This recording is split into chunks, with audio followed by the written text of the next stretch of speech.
से कौन ज़्यादा वर्सेटाइल है, कौन ज़्यादा बढ़िया जो है मुख्यमंत्री के तौर पर, नेता के तौर पर, किसे आप समझते हैं?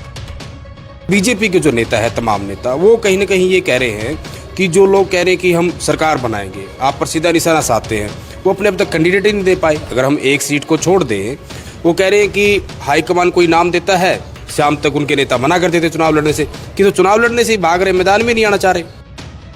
कांग्रेसी जो है आपसी फूट की वजह से बड़े बदनाम है। जहां कांग्रेसी एक दूसरे को सपोर्ट नहीं करते, एक दूसरे का साथ नहीं देते, वहां अलायंस पार्टनर जो सुशील गुप्ता आपके बनकर के आए हैं कुरुक्षेत्र में, क्या लगता है कि सारे गुट, चाहे सैलजा ग्रुप है या रणदीप सुरजेवाला है या हुड्डा ग्रुप उनको सपोर्ट करने वाला है, बाहर से आए किसी व्यक्ति को यहाँ नेता बनने देंगे? वो लगातार 2 बार के विधायक हैं सुभाष सोधा, जिस तरीके से वो नए नए मंत्री बने हैं और सरेआम उनकी वीडियो भी वायरल हो रही है, वो कह रहे हैं कि भाई मैं यूएलबी मिनिस्टर हूँ, किसी को कोई भी सीएलयू कराना हो, कुछ भी इस तरह का काम कराना हो तो सीधे सीधे आए, मैं करवा के दे दूंगा। 3 महीने के लिए मंत्री बने हैं। उनका काम लोगों की सेवा करना नहीं है, उनका काम यहाँ पर कॉलोनियाँ काटना है। नाम तो दीनदयाल देते हैं, दीन तो जनता हो रही है, दयाल वो रहे हैं। 2-2 करोड़ की जमीन लेते हैं और 30-30 हज़ार रुपये गज बेचते हैं, तो उनका जो धंधा है वो मुंह पे अपने आप आ जाता। चुनाव में भी उन्होंने इसी प्रकार से सूट बांध के, साड़ियाँ बांध के, पैसे बांट कर लोगों को बुलाया था, और अब फिर उसी प्रकार से लोगों को कहते हैं कि मैं तुम्हें सीएलयू दिवा दूंगा, जिंदल को वोट दे दो। भूपेंद्र सिंह हुड्डा है या दीपेंद्र सिंह हुड्डा है, उनका कहना है कि भाई चौधरी अभय सिंह चौटाला जो है वो वोट काटू उम्मीदवार बनकर के यहाँ पर आए हैं। आप अभय सिंह चौटाला को करीब से जानते हैं, तो क्या लगता है उनका जो इलेक्शन कैंपेन देख करके आप क्या समझ पा रहे हैं? चुनाव लड़ने आए हैं या वाकई हुड्डा साहब के मुताबिक वोट काटने सिर्फ यहाँ पहुंचे हैं? 2014 की सभा में यही कुरुक्षेत्र की मंडी में खुद प्रधानमंत्री ने ये कहा था कि ये कोला चोर है। और नवीन जिंदल भी 2014 के बाद कुरुक्षेत्र में कभी नहीं आए। 2014 का जब चुनाव हो रहा था, काउंटिंग हो रही थी, मेरे से इन्होंने कहा था जब ये तीसरे नंबर पे जा रहे थे कि अरोड़ा साहब बहुत बुरी कुरुक्षेत्र के लोगों ने की, मैं आज के बाद कुरुक्षेत्र नहीं आऊँगा। और जुबान का बहुत पक्का निकला, 10 साल कुरुक्षेत्र में आया भी नहीं, किसी के दुख में नहीं, सुख में नहीं। लेकिन नवीन जिंदल कहते हैं कि कुरुक्षेत्र मेरा घर है, मैं आऊं या ना आऊं वो मेरी मर्जी है, आता जाता भी मैं रहूंगा या रहा हूं पहले भी 10 साल पहले, तो इसमें तो कोई बड़ी बात नहीं है। मैं तो सिर्फ बाकी लोगों को मौका दे रहा था, समय दे रहा था, अपनी तैयारी कर लें, अपनी जो है वो गठड़ी मजबूत कर लें। मैं तो क्योंकि अब मैदान में उतर चुका हूँ। तो 10 साल नहीं आया, अपने घर वालों को किसी के फोन से पूछ लेता कि तुम्हारा क्या हाल है। हमारे उसके मित्र थे रमेश गुप्ता जी, कुरुक्षेत्र के बहुत बड़े समाज सेवी बाबू धर्मचंद जी के बेटे हैं, उनकी रमेश जी की वाइफ की डेथ हो गई थी, वहाँ भी नहीं आए। किसी के शादी ब्याह में, किसी के दुख सुख में घर का व्यक्ति तो वो तो सबसे पहले आके रिसेप्शन पे खड़ा होता है, परंतु ये तो 10 साल आए नहीं। घर किस चीज़ का है? घर सिर्फ वोट के लिए, वोट लेनी हो तो घर है, और अदरवाइज इनका घर फिर ओमान में है, अमेरिका में है, वो है। भाई मौसम है चुनाव का, ऐसे में हर कोई जानना चाहता है कि क्या है चुनावी अपडेट, जिसके लिए नमस्कार, मैं हूं अंकिता सिंह और आपके लिए लेकर के आई हूं खास प्रोग्राम दंगल 2024, जिसमें हम बताएंगे कि क्या है राजनीतिक गलियारों का हाल, करेंगे नेताओं से सीधी बात और 2 टूक सवाल। और इसमें मेरा साथ दे रहे हैं भारत पोस्ट से सुरेंद्र नैन जी। बिल्कुल, दंगल 2024 में आप सबका स्वागत है। और आज के हमारे इस कार्यक्रम के बेहद खास मेहमान हैं, वैसे तो आप सब लोग इनसे परिचित हैं, हरियाणा की राजनीति का बहुत बड़ा नाम और हरियाणा की राजनीति के बहुत बड़े चेहरे, फिलहाल कांग्रेस के वरिष्ठ नेता हैं, पूर्व में मंत्री रहे, हरियाणा विधानसभा के स्पीकर भी रहे, तो अशोक कुमार अरोड़ा जी है। अरोड़ा साहब, पहले तो बहुत बहुत स्वागत है आपका दंगल 2024 में। धन्यवाद नैन साहब, आपका भी अंकिता हो गया, आप कुरुक्षेत्र में आए, आपका भी बहुत बहुत स्वागत है जी। सर, मैं शुरुआत कुरुक्षेत्र से ही करूंगा क्योंकि धर्म युद्ध यहाँ हुआ था और फिर से एक राजनीतिक अखाड़ा भी दोबारा यहाँ सजा हुआ है। जिस तरीके से हम कुरुक्षेत्र लोकसभा सीट की बात करें, इंडिया अलायंस का आपके पास यहाँ कहीं न कहीं उम्मीदवार है सुशील कुमार गुप्ता, लेकिन मैं इस तरीके से भी देख रहा हूँ कि यहाँ पे ना 2 उम्मीदवार हैं। एक उम्मीदवार हैं अशोक अरोड़ा और एक उम्मीदवार हैं सुशील गुप्ता, यानी कि डबल इंजन के रूप में आप लोग काम कर रहे हो। जिस तरीके से बीजेपी कहीं न कहीं 400 पार की बात कर रही है, और अगर मैं पिछले 10 सालों की बात करूं तो ये सीट लगातार 10 साल बीजेपी के पास थी, उससे पीछे चला जाऊं तो 10 साल कांग्रेस के पास थी। तो फिलहाल का जो ये चुनाव है 2024 का, किस तरीके की आपकी तैयारी है, किस तरीके का कहीं लोगों का समर्थन मिल रहा है? देखिए, कुरुक्षेत्र जो है भगवान कृष्ण की कर्म भूमि है। गीता की जन्मभूमि है और यहाँ जो लड़ाई लड़ी गई थी वो अन्याय के खिलाफ और न्याय की जीत हुई थी। और आज जो दंगल आप कह रहे हैं, आज भी जो चुनाव है, चुनाव बहुत हुए। 10 साल पहले भी यहाँ बीजेपी की रही, कांग्रेस रही, उससे पहले लोकदल रहे। चुनाव यहाँ सरकार बनाने के लिए होते थे, सरकार बदलने के लिए होते थे। परंतु इस बार सरकार बदलने के अलावा जो चुनाव है, इस देश की जनता और ख़ास तौर पे कुरुक्षेत्र की जनता देश के संविधान को बचाने के लिए चुनाव लड़ी। क्योंकि आज की मौजूदा सरकार देश के संविधान के खिलाफ चल रही है, देश के लोकतंत्र को कमज़ोर कर रही है, जिस लोकतंत्र को पाने के लिए हमारे देश के बहुत जवानों ने हंसते हंसते फांसी के फंदे चूमे थे, गोलियां खाई थी सीने पे, लाठियां खाई थी, जेलें काटी थी कि हमारा अपना देश होगा, हमारा अपना संविधान होगा, हम लोकतंत्र देश प्रणाली में जाएंगे। और बाबा साहब ने हमें लोकतंत्र प्रणाली दी, सबको वोट का अधिकार दिया। आज ये उस लोकतंत्र प्रणाली को ख़त्म करना चाहते हैं। इसके खिलाफ इंडिया गठबंधन के उम्मीदवार सुशील गुप्ता जी हैं।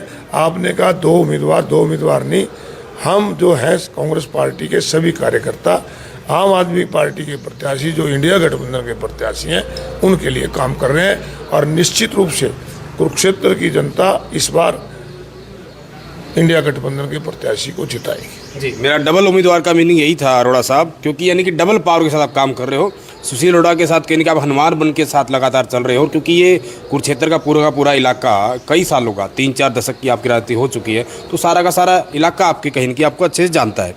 दूसरा मेरा सवाल कहने कि जिस तरीके से आप कह रहे हो कि जनता इस बार बदलाव के मूड में है और वो नहीं चाहते कि संविधान बदला जाए, इसलिए वो सरकार बदलने के मूड में है।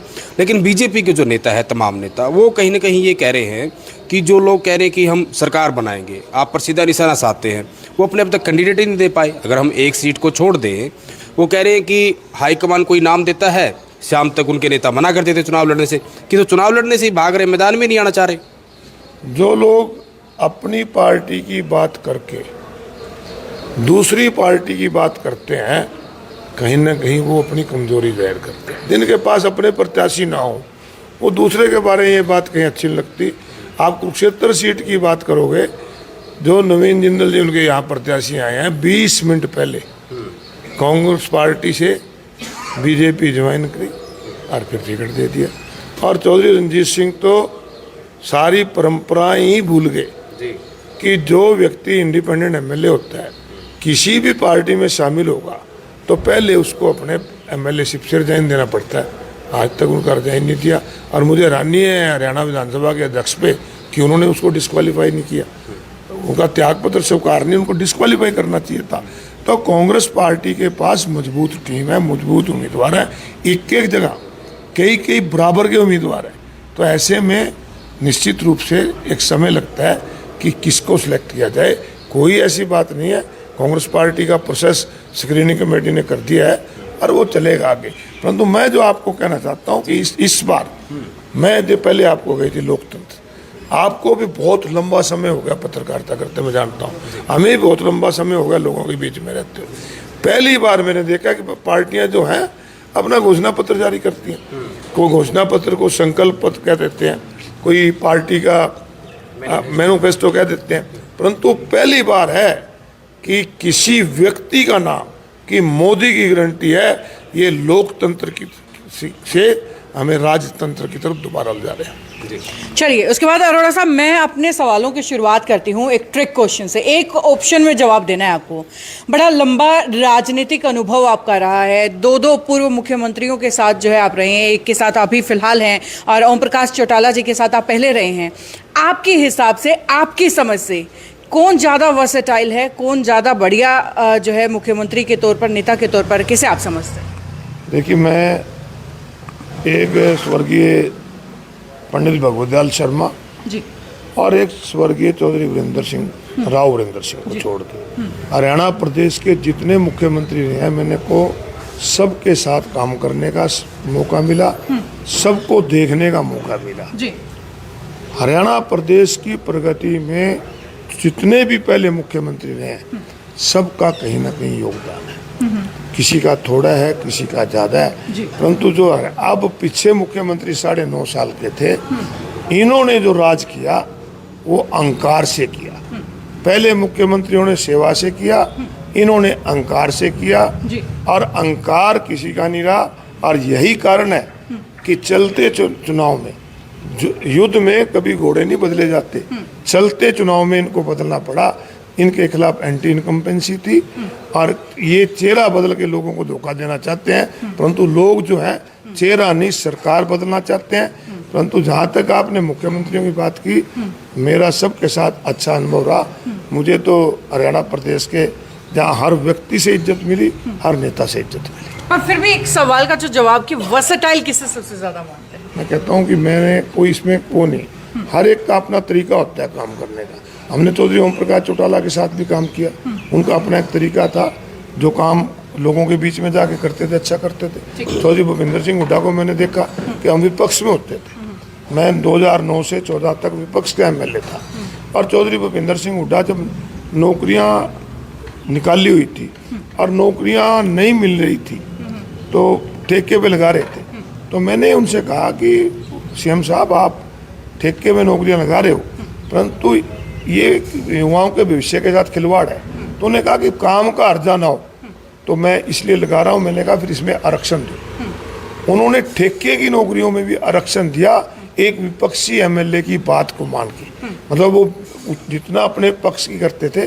तो उनमें हर एक की बात मानते थे और हर एक की बात मान के काम करते। चलिए, उसके बाद जो है बात हम कुरुक्षेत्र की राजनीति की कर लेते हैं या पूरे हरियाणा में, क्योंकि देखिए कांग्रेसी जो है आपसी फूट की वजह से बड़े बदनाम है। जहां कांग्रेसी एक दूसरे को सपोर्ट नहीं करते, एक दूसरे का साथ नहीं देते, वहां अलायंस पार्टनर जो सुशील गुप्ता आपके बनकर के आए हैं कुरुक्षेत्र में, क्या लगता है कि ये सारे गुट, चाहे सैलजा ग्रुप है या रणदीप सुरजेवाला है या हुड्डा ग्रुप उनको सपोर्ट करने वाला है, बाहर से आए किसी व्यक्ति को यहाँ नेता बनने देंगे वो?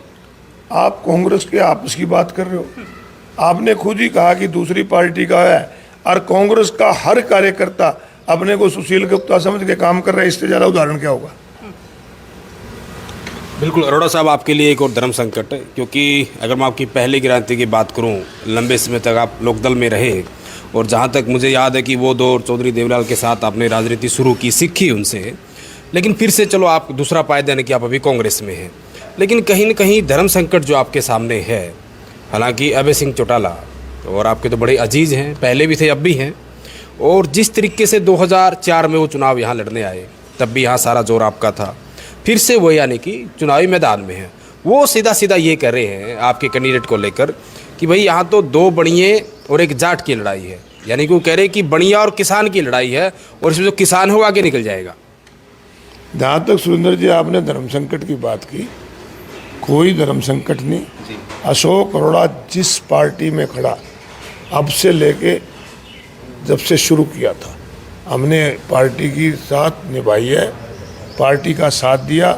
कोई उम्मीदवार आया, कोई नहीं आया, हम पार्टी के साथ हैं। अभय सिंह हमारा अजीज है, छोटे भाई की तरह है, वो कुरुक्षेत्र में आया है, उसका स्वागत है। परंतु जो उन्होंने ये बात कही कि दो बनिया और एक किसान या एक जाट की बात करते हैं, मैं कहूँगा उनसे कि राजनीति में इस प्रकार की भाषा अच्छी नहीं होती। राजनीति में जाति और धर्म की बात तो बीजेपी के लोग करते हैं, जाति और धर्म से राजनीति नहीं होती। चौधरी देवीलाल ने हमेशा गरीब की राजनीति की, कमेरे की राजनीति की, इस प्रकार के बातें करके वो इस प्रदेश के अंदर माहौल खराब करने का प्रयास ना करें, अच्छी बातें नहीं है। एक मेरा अजीज होने के नाते उनको राय दूंगा, चुनाव होते हैं, चले जाते हैं, परंतु इस प्रकार की जो कटाई पैदा होती है वो कभी नहीं भरी जाती। एक थोड़ा सा मैं थानेसर की बात करूं, करीब 20-25 सालों बाद फिर से यहाँ मिनिस्ट्री आई है थानेसर में, क्योंकि लगातार 2 बार के विधायक हैं सुभाष सोधा, और इनसे पहले मंत्री यहाँ आप थे, उसके बाद बीच में लगातार कहीं न कहीं यहाँ मिनिस्ट्री नहीं आई। जिस तरीके से वो नए नए मंत्री बने हैं और सरेआम उनकी वीडियो भी वायरल हो रही है, वो कह रहे हैं कि भाई मैं यूएलबी मिनिस्टर हूँ, किसी को कोई भी CLU कराना हो, कुछ भी इस तरह का काम कराना हो तो सीधे सीधे आए, मैं करवा के दे दूंगा। देखिए, वो 3 महीने के लिए मंत्री बने हैं और उनका जो काम है यहाँ, ये कुरुक्षेत्र की जनता सारी जानती है। उनका काम लोगों की सेवा करना नहीं है, उनका काम यहाँ पर कॉलोनियाँ काटना है। नाम तो दीनदयाल देते हैं, दीन तो जनता हो रही है, दयाल वो हो रहे हैं। दो करोड़ की ज़मीन लेते हैं और 30-30 हज़ार रुपये गज बेचते हैं। तो उनका जो धंधा है वो मुंह पे अपने आप आ जाता है। और जिस प्रकार से आपने किया कि शाहबाद के अंदर एक सभा में बोलते हुए कहते हैं कि आपके रिश्तेदार को, आपको, हरियाणा प्रदेश के किसी व्यक्ति को अगर कोई CLU लेना हो तो मैं लोकल बॉडी मिनिस्टर हूँ, मैं CLU दे दूँगा। तो जो धंधा जो करता है ना खुद, उसको वैसे ही नज़र आते हैं। और ये तो एक किस्म के आचार संहिता का भी उल्लंघन है।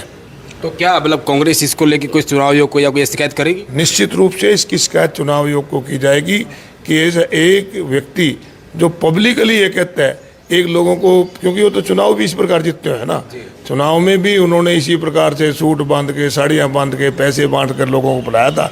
और अब फिर उसी प्रकार से लोगों को कहते हैं कि मैं तुम्हें CLU दिवा दूंगा, जिंदल को वोट दे दो। तो इस प्रकार लोग उनकी बातों में आने वाले नहीं। सर, जहां तक टिप्पणियों की बात हो रही है तो हाल ही में जो है रणजीत सिंह के ऊपर, रणदीप सुरजेवाला के ऊपर भी जो है 48 घंटों की बैन लगी है। उनका एक बयान जो है लगातार वायरल हुआ था जहां पर महिलाओं को लेकर के उसने टिप्पणी की थी। आप उनके इस बयान को किस तरीके से देखते हैं, एज वो आपकी पार्टी के भी हैं? राजनीति व्यक्ति चाहे किसी पार्टी का हो, उसकी जो भाषा है वो मर्यादित होनी चाहिए। क्योंकि राजनीति व्यक्ति को लोग देखते हैं कि ये क्या कह रहा है, तो भाषा मर्यादित होनी चाहिए, मेरा यही कहना है। चलिए, उसके बाद अभय सिंह चौटाला को लेकर के अभी आप बात कर रहे थे, तो हुड्डास की तरफ से भूपेंद्र सिंह हुड्डा हैं या दीपेंद्र सिंह हुड्डा हैं, उनका कहना है कि भाई चौधरी अभय सिंह चौटाला जो है वो वोट काटू उम्मीदवार बनकर के यहाँ पर आए हैं। आप अभय सिंह चौटाला को करीब से जानते हैं, तो क्या लगता है उनका जो इलेक्शन कैंपेन देख करके आप क्या समझ पा रहे हैं? चुनाव लड़ने आए हैं या वाकई हुड्डा साहब के मुताबिक वोट काटने सिर्फ यहाँ पहुंचे हैं? मैडम, इस प्रदेश की और देश की जनता बीजेपी सरकार से छुटकारा चाहती है। क्योंकि पिछले 10 साल से जो देश और प्रदेश की सरकार है, उन्होंने कोई भी अपना वादा पूरा नहीं किया। 2 करोड़ रोजगार देने की बात करते थे, आज रोजगार का यह हाल है कि हमारे इलाके के बच्चे घर बार छोड़कर, जमीन बेचकर मजदूरी करने पे विदेश में जाने पे मजबूर है, नशे पे चले गए। महंगाई कम करने की बात करते थे, बाबा रामदेव जी पब्लिकली कहते थे कि 50 वाला डीजल 35 लेना है कि 50 लेना है। लोग कहते हैं 35 लेना है, कहते हैं फिर बीजेपी को वोट दो। आज 90 रुपये लेना पड़ रहा है। मोदी जी कहते थे, इनके भगत सिर पे सिलेंडर रख के प्रदर्शन करते थे कि 400 वाला सिलेंडर हम 200 में देंगे, लोगों को 1100 रुपये लेना पड़ा। महंगाई की वजह से, भ्रष्टाचार, ये मनोहर लाल जी रोज कह देते हैं पर्ची खर्ची बंद कर दी। 1 लाख नौकरियां कहते हमने दी हैं कौशल विकास में, उसमें गरीब आदमी का आरक्षण भी खा गए। SC-BC का आरक्षण 47% था, 47,000 नौकरी उनको मिलनी थी, उनका आरक्षण खा गए। कोई इनके पास गया, उसको लठ मारे, चाहे सरपंच गया, कर्मचारी गए, अहंकार से इतने भरे थे। आप जैसी कोई महिला चली गई कि मेरे बच्चों को रोजगार दे दो, क्या चंद्रयान पे भेज देंगे, दे देना। तो लोग इनसे बदलना चाहते हैं और जो उनके सामने विकल्प है वो इंडिया गठबंधन है। लोग विकल्प को वोट देते हैं, इसलिए लोग अभय सिंह को छोड़कर, INLD और JJP को छोड़कर लोग जो वोट हैं इंडिया गठबंधन के पक्ष में करेंगे। चलिए, साथ ही बीजेपी की आपने बात करी, लोग कहते हैं कि जो बीजेपी अपना प्रत्याशी लेकर के आई, ये धक्के से मैदान के अंदर उतारा है। क्या लगता है ये धक्का गाड़ी जो है वो स्टार्ट हो पाएगी या सिर्फ धक्के ही मारते रह जाएंगे लोग इसको? देखिए, आप भी जानते हैं कि 2014 की सभा में यहीं कुरुक्षेत्र की मंडी में खुद प्रधानमंत्री ने ये कहा था कि ये कोला चोर है। और नवीन जिंदल भी 2014 के बाद कुरुक्षेत्र में कभी नहीं आए। 2014 का जब चुनाव हो रहा था, काउंटिंग हो रही थी, मेरे से इन्होंने कहा था जब ये तीसरे नंबर पे जा रहे थे कि अरोड़ा साहब बहुत बुरी कुरुक्षेत्र के लोगों ने की, मैं आज के बाद कुरुक्षेत्र नहीं आऊँगा। और जुबान का बहुत पक्का निकला, 10 साल कुरुक्षेत्र में आया भी नहीं, किसी के दुख में नहीं, सुख में नहीं। जब लॉकडाउन हुआ था कोरोना में, हमारे मजदूर भाई मजदूरी ना मिलने की वजह से भूख से अपने बच्चों के साथ सोते थे। हमारे दुकानदार भाई लॉकडाउन की वजह से किराया नहीं भर पा रहे थे। लोग ऑक्सीजन की कमी से मर रहे थे, नहीं आए। जब बाढ़ आई, लोगों के सामान चला गया, छतों पे लोग बैठे रहे। समाज सेवी संस्थाएं, धार्मिक संस्थाएं लोगों में अनाज बांट रही थी, लोगों की फसल खराब हुई थी, तब नहीं आए। और जिस दिन इनको टिकट हुई उससे 2 दिन पहले भी कह रहे थे मैं नहीं आऊँगा। तो निश्चित रूप से जब उनको कोई उम्मीदवार सुशील गुप्ता के मुकाबले में नहीं मिला तो ज़बरदस्ती नवीन जिंदल को उड़ाया। और इससे बड़ा उदाहरण क्या है कि टिकट डिक्लेयर होने के बाद लगभग 10 से 12 दिन वो यहाँ पर आए ही नहीं। लेकिन नवीन जिंदल कहते हैं कि कुरुक्षेत्र मेरा घर है, मैं आऊं या ना आऊं वो मेरी मर्जी है, आता जाता भी मैं रहूंगा या रहा हूं पहले भी 10 साल पहले, तो इसमें तो कोई बड़ी बात नहीं है। मैं तो सिर्फ बाकी लोगों को मौका दे रहा था, समय दे रहा था, अपनी तैयारी कर लें, अपनी जो है वो गठड़ी मजबूत कर लें। मैं तो क्योंकि अब मैदान में उतर चुका हूँ। आप 2 दिन घर ना जाओ, फोन नहीं करते क्या? करते हो ना। तो 10 साल नहीं आया, अपने घर वालों को किसी के फ़ोन से पूछ लेता भी तुम्हारा क्या हाल है। हमारे उसके मित्र थे रमेश गुप्ता जी, कुरुक्षेत्र के बहुत बड़े समाज सेवी बाबू धर्मचंद जी के बेटे हैं। उनकी रमेश जी की वाइफ की डेथ हो गई थी, वो वहाँ भी नहीं आए। किसी के शादी ब्याह में, किसी के दुख सुख में घर का व्यक्ति तो वो तो सबसे पहले आके रिसेप्शन पे खड़ा होता है, परंतु ये तो 10 साल आए नहीं। घर किस चीज़ का है? घर सिर्फ वोट के लिए, वोट लेनी है तो घर है, और अदरवाइज इनका घर फिर ओमान में है, अमेरिका में है, वो है। जी बिल्कुल अरोड़ा साहब, मैं आपसे कुरुक्षेत्र से बाहर की बात करना चाहूँगा, क्योंकि आपका बड़ा राजनीतिक कद है और हरियाणा की राजनीति में आपका बड़ा एक अहम योगदान रहा भी है। जिस तरीके से मैं 22 के 22 जिलों की बात करूँ, 90 की 90 विधानसभा की बात करूँ, शायद ही ऐसा कोई गांव होगा जहां आप ना गए हो या फिर उस गांव के आदमी आपसे ना जुड़े हो, फ़ोन से जुड़े हो या ऐसे आते हो। जिस तरीके से बीजेपी 10 की 10 सीटें जीतने का दावा कर रही है, अरोड़ा साहब के पास क्या कुछ रिपोर्ट है? देखिए, आज मैंने पहले कहा आपके चैनल पे कि लोग बदलाव चाहते हैं, और हरियाणा प्रदेश के लोग तो ना, जो मनोहर लाल जी की सरकार थी ना, जो एक पोर्टल की सरकार बन के बैठ गई थी, प्रॉपर्टी आईडी को लेकर, फैमिली आईडी को लेकर, आपका मेरी फसल मेरे ब्यौरे को लेकर, इस प्रकार की दिक्कतें बहुत झेली लोगों ने। रोजगार ना मिलने की वजह से हमारे बच्चे विदेश में गए, सरपंचों की अधिकारों पे कटौती करी, उन्हें लठ खाने पड़े, आशा वर्करों ने लठ खाए, कर्मचारियों ने खाए। तो लोग इनको बदलना चाहते हैं, और अब ये चाहते हैं कि धोखा दे दें, मनोहर लाल जी को बदल के अरे नैब सैनी को बना दो, तो इस धोखे में आने वाले नहीं। और लोग इस प्रकार से जानते हैं कि जो चेहरा भी बदला है ना, अगर चेहरा ही बदलना था तो कृष्णपाल गुर्जर जी बहुत सीनियर आदमी थे, ओबीसी भी थे, राव इंद्रजीत जी बहुत सीनियर आदमी थे, ओबीसी भी थे, कंवरपाल गुर्जर जी भी सीनियर आदमी थे, और आपके अनिल विज जी सबसे सीनियर थे। परंतु ये ना इनकी एक फितरत है कि अपने कब्जे में रखो सब कुछ, बीजेपी को भी कब्जे में रखो और अपना सरकार को भी कब्जे में रखो। क्या कसूर था ओम प्रकाश धनखड़ का, उसको बदल के नैब सैनी बनाया सिर्फ इसलिए कि अपने कब्जे में रखने के लिए। तो ये जो कब्जा रखना चाहते हैं, ये लोकतंत्र के लिए ठीक नहीं। पर देश में तो मोदी की गारंटी, बीजेपी की गारंटी कोई नहीं, प्रदेश में मनोहर की गारंटी, बीजेपी की गारंटी कोई नहीं। तो ये जो हम राजतंत्र से निकल के आए थे, रियासतें तोड़ी थी पटेल जी ने, ये फिर हमें रजवाड़ाशाही की तरफ जा रहे हैं। देश के लोग लोकतंत्र चाहते हैं, इसलिए इनके मुँह नहीं लगे। अरोड़ा साहब, क्योंकि मैं लोकदल परिवार की बात करूं, बिल्कुल आपकी आंखों के सामने ये परिवार अलग हुआ, नई पार्टी बनी जेजेपी, और बिल्कुल आपके सामने गठबंधन से भी इनको अलग किया गया, जेजेपी को, दुष्यंत चौटाला को। जिस तरीके से दुष्यंत चौटाला कहीं ना कहीं ये कह रहे हैं कि भूपेंद्र सिंह हुड्डा बीजेपी के इशारे पे काम करते हैं, बीजेपी की बी टीम है, और कहीं ना कहीं जिस तरीके से वो लगातार ये दम भर रहे हैं कि सारी की सारी सीटें हम जीतेंगे, तो उनके राजनीतिक भविष्य को, राजनीतिक स्थिति को कैसे देखते हैं आप? हरियाणा प्रदेश की जनता सभी जानती है कि कौन बी टीम बन के रहा, कौन ए टीम बन के रहा। 2019 के चुनाव में हरियाणा प्रदेश में जेजेपी को 10 सीट मिली थी, वो बीजेपी के खिलाफ मिली थी, और बीजेपी के साथ चले गए, और हर टाइम यही कहते रहे गठबंधन मजबूत है, हम मिल के लड़ेंगे। ये तो उन्होंने निकाल दिया, ये तो निकलना चाहते ही नहीं थे। बी टीम वो लोग हैं। हरियाणा प्रदेश में पिछले 9.5 साल से अगर कोई लड़ाई लड़ रहे हैं तो कांग्रेस पार्टी के लोग लड़ रहे हैं। और जहाँ तक आपने टूटने की बात कही, बहुत कार्यकर्ता ऐसे थे जिन्होंने लोकदल को सिंचा था, क्योंकि चौधरी देवीलाल की पार्टी थी। चौधरी देवीलाल ने हमेशा गरीब की, किसान की, मजदूर की लड़ाई लड़ी और उसको आगे बढ़ा रहे थे। उन सब की उम्मीदों पे पानी फेरने वाला इनका परिवार है, कोई लोग नहीं है। किसी ने नहीं कोई तोड़ी पार्टी। अब तो किसी का नाम ले दें कि उसने तोड़ी पार्टी, इसने तोड़ी, तो ये तो इन्होंने खुद, ये 2019 का चुनाव से पहले आया सीएम, अरे सीएम तो जब आएगा ना जब चीफ मिनिस्टर लोग एमएलए बनाएंगे, पहले ही सीएम के नारे लवा के। तो कार्यकर्ताओं का जो मनोबल इन्होंने तोड़ा, आज वही कार्यकर्ता इसलिए इनको छोड़ के जा रहे हैं कि इन कार्यकर्ताओं को किसी ने पूछे नहीं। अरोड़ा साहब, इंडिया अलायंस में आप आज हैं, और जिस तरीके से मैं अरविंद केजरीवाल की बात करूँ, आम आदमी पार्टी की, कुछ जो है उनके दिल्ली के नेता जो है, मंत्री हैं, वो जेल में हैं और कुछ पर मामले चल रहे हैं। जिस तरीके से जो भी कार्रवाइयाँ हो रही हैं, कहीं ना कहीं नरेंद्र मोदी का ये कहना है कि जिसने खाया है उसको लौटाना पड़ेगा, यानी कि जिसने भ्रष्टाचार कर रखा है। और उसी तरीके से जैसे आम आदमी पार्टी भी कंपेयरिंग कर रही है, लगातार इनके नेता आ रहे हैं दिल्ली से, वो भी कह रहे हैं कि जुल्म का जवाब वोट से। तो ये जो कार्रवाइयाँ हो रही है भ्रष्टाचार के खिलाफ, इसको कैसे देखते हैं आप?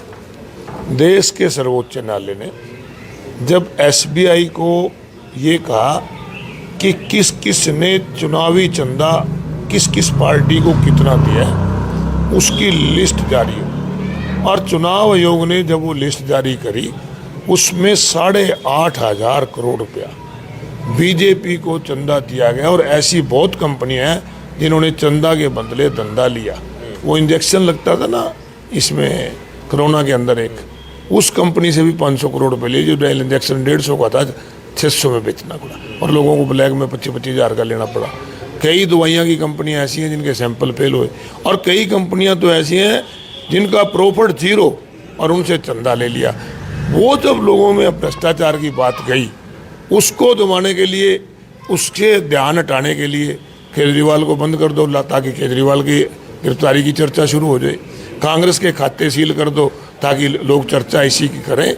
अच्छी बात है, जो भ्रष्टाचारी हैं उनके खिलाफ सजा खराब होनी चाहिए, परंतु भ्रष्टाचारी खाली ईडी का इस्तेमाल करके अपनी विपक्षी पार्टियों को दबाना, ये लोकतंत्र के खिलाफ है। चलिए, उसके बाद अरोड़ा साहब, बड़ा दम आपने भरा कि कांग्रेस जो है वो मजबूत स्थिति के अंदर है, सीटें लगभग सारी जीत रही है। अगर ऐसा ही है तो हरियाणा के अंदर सिर्फ एक गठबंधन की सीट छोड़ दें तो अब तक कैंडिडेट मैदान में क्यों नहीं उतरे हैं? हालांकि लोग पिछले काफी दिन से डिमांड कर रहे हैं कि कांग्रेस का कोई प्रत्याशी उनके सामने आए, लेकिन फिर भी सिर्फ इंतजार ही है, प्रत्याशी के नाम का कोई भी जो है अभी तक मैदान में उतरा नहीं है। जिनके पास उम्मीदवार नहीं होते ना, वो तो किसी को पकड़ के खड़ा कर दो, ले लड़ ले। और जिनके घर में 5-5 4-4 बराबर के उम्मीदवार हो ना, उनमें ना माँ को भी बेटे को छांटना पड़ा तो बहुत मुश्किल आ जाती है, कौन से बेटे को आगे करूँ कौन पीछे, सारे लायक होते हैं। कांग्रेस पार्टी में एक सीट पे बराबर के 4-4 5-5 उम्मीदवार हैं, इसलिए इसमें देरी हो रही है। और 1-2 दिन में जब लिस्ट आएगी ना, आप देखना बीजेपी में, जेजेपी में कितनी भगदड़ मच जाएगी। आप कह रहे हैं कि दूसरी पार्टियों से लाने पड़ते तो शायद आसान हो जाता है, या मतलब अपनी पार्टी में कंपटीशन बहुत है कांग्रेस में, तो फिर ऐसा क्यों है कि बीजेपी के जो सिटिंग एमपी थे बृजेंद्र सिंह, उनको कांग्रेस में लाना पड़ा? सबसे ज्यादा नाम की चर्चाएं हिसार लोकसभा को लेकर के उनकी हैं। क्या कांग्रेस के पास हिसार में अपने प्रत्याशी नहीं थे? क्या उनके नाम की चर्चाएं क्यों? राहुल गांधी उनके साथ इतना प्रेम क्यों दिखा रहे हैं? बृजेंद्र सिंह ने सिटिंग एमपी होते रिजाइन दिया था, और उस समय टिकट की कोई बात नहीं थी। इन्होंने तो नवीन जिंदल 20 मिनट पहले ज्वाइन करा, रंजीत सिंह 10 मिनट पहले ज्वाइन करा के उनको टिकट दे दी। और बृजेंद्र सिंह भी चौधरी वीरेंद्र सिंह के बेटे हैं, जिनका एक बहुत बड़ा राजनीतिक कैरियर है, एक बहुत लंबा सफ़र उन्होंने तय किया है, तो वो भी कैंडिडेट हो सकते हैं, कोई दूसरा भी हो सकता है। हमारे पास मैंने बताया ना, हर जाति के कैंडिडेट हैं, हर वर्ग के कैंडिडेट हैं, और बराबर के हैं। तो बराबर के कई बार होते हैं तो चुनने में दिक्कत आती है। जिस दिन लिस्ट जारी होगी आपके सामने पूरी बैलेंस लिस्ट होगी, सभी जातियों को और सब लोगों को उसमें रखा जाए। चलिए, मेरा आखिरी सवाल आज का आपसे कि कुरुक्षेत्र की राजनीति को क्या लगता है कि मार्जिन कितना रहने वाला है अगर आपकी पार्टी जीतती है? मार्जिन तो ज्योतिष बताएगा कितना होता है। अशोक अरोड़ा का अनुभव ये कहता है कि सुशील गुप्ता अच्छी स्थिति में है और अच्छे मार्जिन से चुनाव जीते जी। बिल्कुल अरोड़ा साहब, अंतिम सवाल है मेरा भी, क्योंकि मैं राजकुमार सैनी की बात करूं और जिस तरीके से, क्योंकि वो यहाँ से सांसद भी रहे हैं, उनके बयान किसी छुपे हुए नहीं है। 35 और 1 की बात करने वाले बिरादरियों को किस तरीके से क्या क्या उन्होंने, यानी कि यूँ कह सकते हैं कि एक जातिवाद जो जहर जो घुला पूरे हरियाणा में, वो किसी छुपा हुआ नहीं है। जिस तरीके से उन्होंने भी कुछ दिन पहले आपके इंडिया अलायंस के जो उम्मीदवार हैं उनको समर्थन किया, उसको लेकर आपके पुराने दोस्त, आपके अजीज दोस्त जो है अभय सिंह चौटाला, वो लगातार सवाल उठा रहे हैं कि जिन्होंने कहीं ना कहीं जातिवाद का जहर घोला, आज उन्हीं लोगों के साथ ले आए। मैंने आपसे पहले किया कि राजनीति में जाति का, धर्म का इस्तेमाल करना गलत है, चाहे वो राजकुमार सैनी करे और चाहे अभय सिंह करे, चाहे कोई और व्यक्ति करे। इस प्रकार की बातें अच्छी नहीं है। समाज के अंदर जो जहर फैलाने वाले लोग हैं वो ठीक नहीं होते। और जहाँ तक हरियाणा प्रदेश की बात है, हरियाणा प्रदेश कांग्रेस इंडिया गठबंधन अपने आप में सक्षम है। कौन किसका समर्थन कर रहा है ये ऊपर जाके बात करें। हरियाणा प्रदेश में ऐसी कोई बात नहीं है, ना किसी का समर्थन लिया है और ना लेंगे। ठीक है, शुक्रिया सर बातचीत करने के लिए। तो भाई ये थे आज के हमारे साथ अशोक अरोड़ा जी, बहुत बड़े नेता हैं और पूर्व में मंत्री रह चुके हैं। आज इनसे सीधे सवाल पूछे हैं, जवाब भी सीधे तौर पर इन्होंने दिए। खैर, सिलसिला जो है लगातार इस तरीके से जारी रहेगा, दिखाते रहेंगे सियासी गलियारों का हाल, पूछते रहेंगे राजनीति से जुड़े सभी सवाल। बस आप इसे देखने के लिए जुड़े रहिए हमारे खास प्रोग्राम दंगल 2024 के साथ। नमस्कार सर, आपका बहुत बहुत धन्यवाद। धन्यवाद आप लोगों का भी।